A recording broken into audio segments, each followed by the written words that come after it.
Alright guys, that's coming again today. Hope you're all doing well and enjoying your day so far. One of the key dramas going into the upcoming season is what is going to happen with the FaZe trio, now gone in 3 different directions. Simp staying on FaZe, aBeZy to Thieves, and Cellium over to the Falcons. Chance asks some pretty federal questions to Simp a couple of days back, and Simp gives some pretty federal responses, talking about what he expects in terms of body shooting and drama between the trio going into the upcoming season, but also one of the key reasons why FaZe may have struggled over the last couple of years to really turn it on when it mattered. Very much enjoyed your thoughts in the comments. Hit the like button if you enjoy, subscribe if you're new as always, I'd greatly appreciate it. Plenty to get into. Wanted to start here because there's a bit of drama right now with how these teams are getting formed for the upcoming season. Many of them have not yet been confirmed. We understand what the majority of rosters might potentially be. One of the key discussions has been, what about some of these Halo guys? Legend, we think, is getting an offer on Surge. What about some of the other key names coming over from the Halo scene? Renegade Bounds, we think, might certainly be interested after OpTic the upcoming weekends make their run at the Halo World Championship. After that,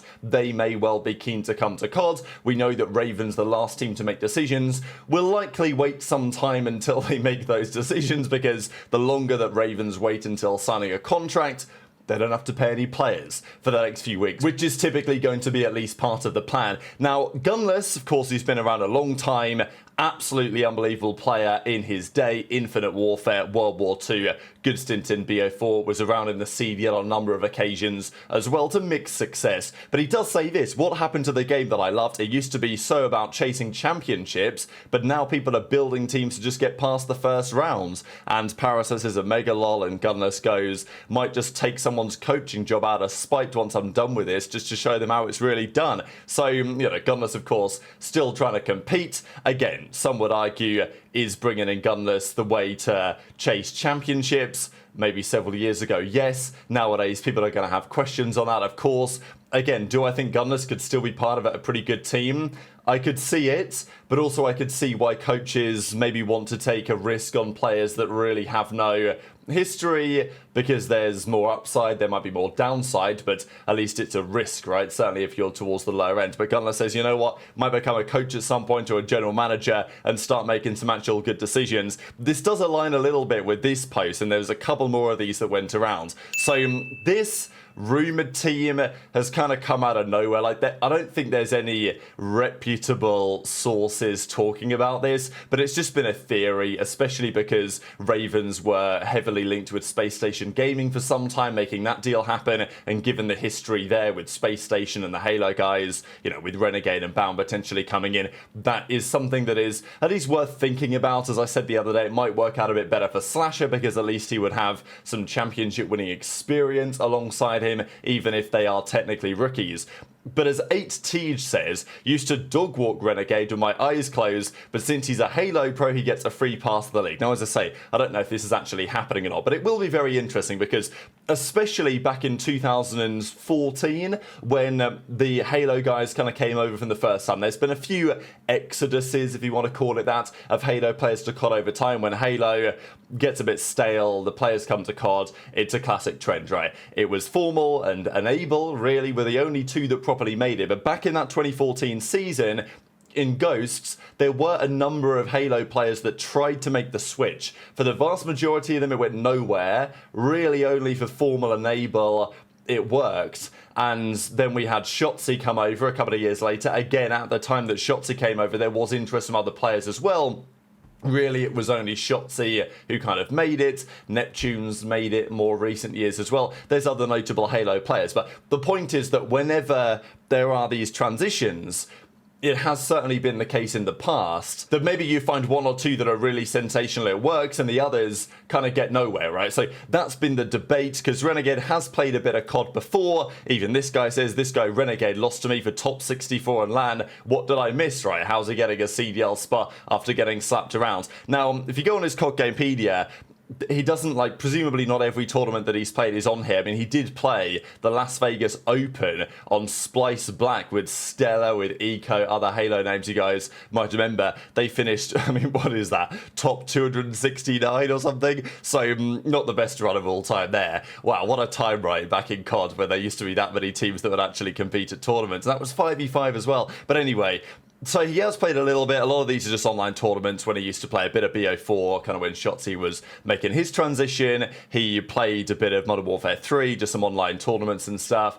But yeah, there's probably some other lands that he's played as well that aren't noted here on Wikipedia, like local lands and stuff like this. But yeah, tweet your thoughts on all that stuff in the comments below, because it's definitely been causing a bit of drama over the last few days. But let's talk about this, because Simp was getting into it with some of the FaZe guys. It's been a pretty remarkable story. FaZe going from being a dominant force in the league for a long time to totally blowing it up going into the upcoming season. Okay, Drazah is staying, sure, and maybe he will get along with Scrap in the future. We saw some of the fist bump shenanigans that were going down yesterday, but also worth discussing the trio, right? aBeZy gone to Thieves, Cellium, as we know, gone to the Falcons for a fair bit of money. Could aBeZy and Cellium have ended up together on Thieves? If Cellium was down to do that, maybe that was a possibility. Who knows how things were between those two, right? We know that things weren't great between Simp and aBeZy towards the ends.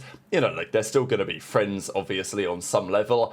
But it is worth pointing out that Simp even revealed that they'd not spoken to each other really since the World Cup. They both recognised that it was time to go their own way. And also, I think Simp recognises that he wants to prove that he's better than aBeZy, and aBeZy will want to prove likewise, as probably will Cellium to a certain extent, although certainly not on the same role. So during this 2v2 tournament, MettalZ and Chance were, you know, at their brilliant best here, really. Now this, of course, is Jack Courage Dunlop. Courage, if you guys have watched for a long time, used to cast competitive Call of Duty back in the day, certainly the Black Ops 3 season, him and Maven. They even used to do like tri-casts sometimes with Courage, Maven, and like Mr. X or something. That was one that I certainly remember. The Bot World League and all that stuff back in the day.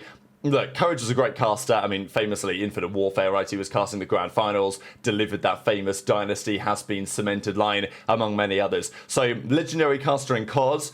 If he came back, I mean, he was talking about, oh, maybe I'll hop back in for one. Is it going to happen? Probably not. The other thing is, do we need him, right? Like, I think Courage is a great caster, don't get me wrong. But our casters we have in COD right now are absolutely top tier in my opinion. The trios or the duos, MettalZ and Chance, Maven and Merc, and then Study and I Hold Shift, of course. I think they've made massive progress over the last year or so as well. So yeah, it'd be nice for Courage to come in and do a guest cast, I suppose, but are we in a point as a scene where it's like, damn, we really need Courage to come back or Benson to come back or whatever? Like, it would be nice for a one-off or something, and maybe even full-time. I mean, it's not going to happen, right, with Courage, and it wouldn't make any sense.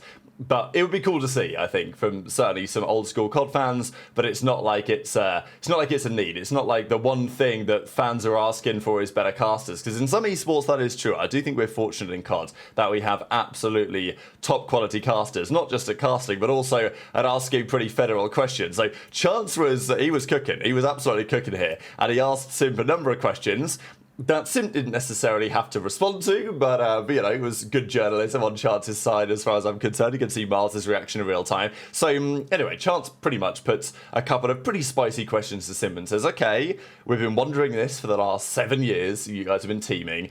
Who's better, Simp or aBeZy? Now, of course, different players. aBeZy would likely say aBeZy. Simp would likely say Simp, and that's what he says. But he's like, well, look, from an all-round perspective and from this, that, and the other, look, that's what you'd expect. He does also admit that for next season, things between himself, aBeZy, and Cellium will get pretty tasty at times. Of course, they're going to want to beat one another, right? Yeah, there's a lot of respect there. But of course, they're going to want to come out on top when they play in a series, especially because some of those series could be very important for the championships. Now, I don't know how good the Falcons are going to be. To me, they're a bit of an enigma. Not really sure where to put them because there's clearly the talent there, but I don't know. It's a big question what the Falcons are going to cook up. I think Clayster has got his work cut out from a coaching perspective. But Thieves will absolutely be championship contenders. It would be like, there's no way they're not.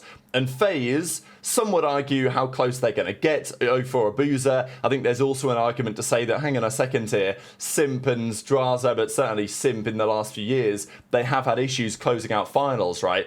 Like, FaZe have a lot of second places over the last few years, and they're bringing in guys that also just silver surfed all of last year. So some questions on that, but I definitely think FaZe will be in the mix from time to time. And that means that some of these series between Simp and aBeZy will maybe be grand finals, or certainly be to get to a grand finals, or something to that extent. Cellium will also be an interesting debate, but Cellium was also mentioned for a different reason, where Simp gets into some detail after being pressured by Chance to talk about the comms that Cellium's had, and whether that has been a problem for them over the last couple of years. And it still wasn't enough. Nah, it wasn't. Who's the better COD player between you and aBeZy? The fuck? That's You and a good aBeZy, cue. long-time duo. Since Cold War, that's Fuck all yeah. I've wondered is who's better between you two. It's an endless debate. I think it's opinionated, better? but I mean, I'm gonna say myself here, My obviously. guy. It's my guy. 60-40? 90-10? Just guaranteed? I don't know about the percentage. Percentages are crazy. I don't know. What makes you a better Call of Duty player than him? We're getting into crazy questions right now. Yeah, this is. That's a But very I'm- basic, But normal question. I think I'm one of the greatest because I just do it all. I think I have great awareness, great gunning. I fucking can do it all. Okay, so where are you better than aBeZy? Every single category across the board? No comment. No, dude. You don't What does have the chat to, say? What's you the don't- chat say? Yeah, what's the chat say? It's more about, what did Shotzzy say? Well, Shotzzy said it technically It matters incorrectly more what people say about me than, or like what the people I say about it. myself. It doesn't matter what I say about myself, it's what other people say about I just me. think in general, compared to like everybody, I'm gonna do it all. Actually, Chris, that's a good point. We can talk a little bit. We're not. This is a crazy question. It's not like it is in that same vein, but it is going to be wild to like square up against your Oh boy no, it's gonna be crazy this for the year. first time ever. Us versus Falcons, us versus LET. Yeah. All those matches are gonna be electric. So It is going to be. I mean, it's gonna be something. I'm sure it's gonna be body shooting, after shit talk. I mean, I mean, it's gonna get down and dirty. I can already imagine. it's going to get dirty. I mean, you like teaming with new dudes. Yeah. For the first time in the longest time. Very long time. Has it been weird outside of for like you? swapping one person, two people out? You know what I mean? Like Yeah. usually we have the one person swap, but no, I mean it's weird, but I think good all of us place. are ready for a new chapter, a little fresh vibe. Yeah. I think excluding this year, I think that ship was sailed. Yeah. We were kind of just holding on a little too long. It's quite exciting for you to change players, right? Yeah. No, I'm excited. I mean, this is the most I've been excited for in a year in quite some time, to be honest. I'm very much looking forward to it too. That's Yeah. gonna be my favorite 'Cause matchup. I don't know. I think 04 and Abuzah are very hungry after the year they Oh, just it's gonna be had. fantastic. It's a very fun team. Does Cellium have good comms? Realistically, no. Okay. But You made it work. after time, we heard him. Yeah. But I don't think there was never a situation where we were telling MC like his comms were terrible. I feel like it was a team thing too, to be honest. Like, I think all of our comms, especially towards the end, like EWC, I couldn't tell you what we were calling out. I don't think anybody could. But I think if someone just tells him to fix his comms, then, or like tell him to actually lock in on it, then he would.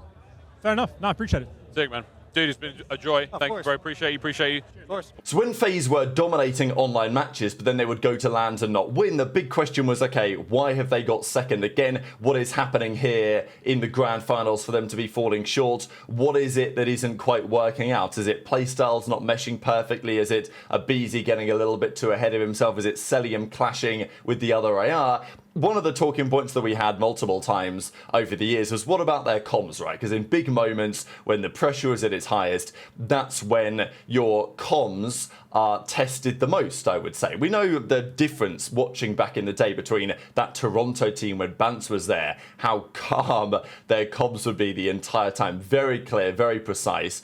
And there's a debate there, because do you want your comms to be super calm? You want some energy. On some level, I think you do. But you certainly want to hear what the other guys have to say. And that's what Simp says. He's like, well, if I'm looking at this objectively, then yes, Cellium does not have good comms. Like, we couldn't really hear what he had to say. It's tough to understand initially. Now, Simp then says, look, we heard him over time. Like, we got there. But he also does say, and Zero says the same thing when he was playing with him back in Black Ops 4. He's like, once you play with Cell, you do understand. You do hear what he has to say. But it's not just about hearing what he has to, like, surely that's basic, right? That's absolute level 1. Like, I can hear what you are saying. But is what you're saying good? that's also a point. What are you calling out? What are you commenting? Is it just this guy's dead, that guy's dead, whatever? Or is it, I'm looking this way, make sure you hold this angle, this guy might be spawning here because of this or whatever? Now, not everyone has to comm like that, but there are levels to the game, right? Like, the absolute basic level is you can be heard, and then there's other levels to it as well. So, as Simp says, it wasn't a total disaster for FaZe some of the time. And if it was a total disaster, then surely they would have done more to work on it, right? Because it felt like FaZe and Crowder and the team were pretty happy with how things were on some level. But Simp does say, yeah, like this did cause issues at the World Cup. They had no idea what anyone was talking about. The comms were terrible, not just from the audibility level, but also just what they were talking about in general. So pretty fascinating. What does it mean for next season, right? Because Cellium is now going to play with different teammates. Cell's played with some similar teammates now for a long time. Yeah, they change out one guy every year, FaZe normally, but Cell's played with Simp and aBeZy the entirety of the CDL. Now he's going to play with Xnit, right? Going to play with Kismet and going to play, of course, with Purj. So how's that going to work from a comms perspective? Good question, and there was talk about that recently. And I do think it's one of the things that Clayster will have to work on from that perspective to turn things around. And you know, there have also been questions on, okay, what are Abuzah's comms going to be like? Kenny kind of made the point, didn't he, to be like, well, he's not really sure. He'd said it on that Thieves podcast I did a little while ago, what that will look like for the FaZe team, right? How Abuzah's comms will work with the rest of the guys. Is it going to be better than Cellium? Good question, but I think that the FaZe guys are probably quite astutely aware the communication has been an issue for them over the last couple of years, and that will be a key thing for them to try and resolve. So very much enjoyed your thoughts in the comments. Hit the like button if you enjoyed, subscribe if you're new, take care, and I'll see you next time.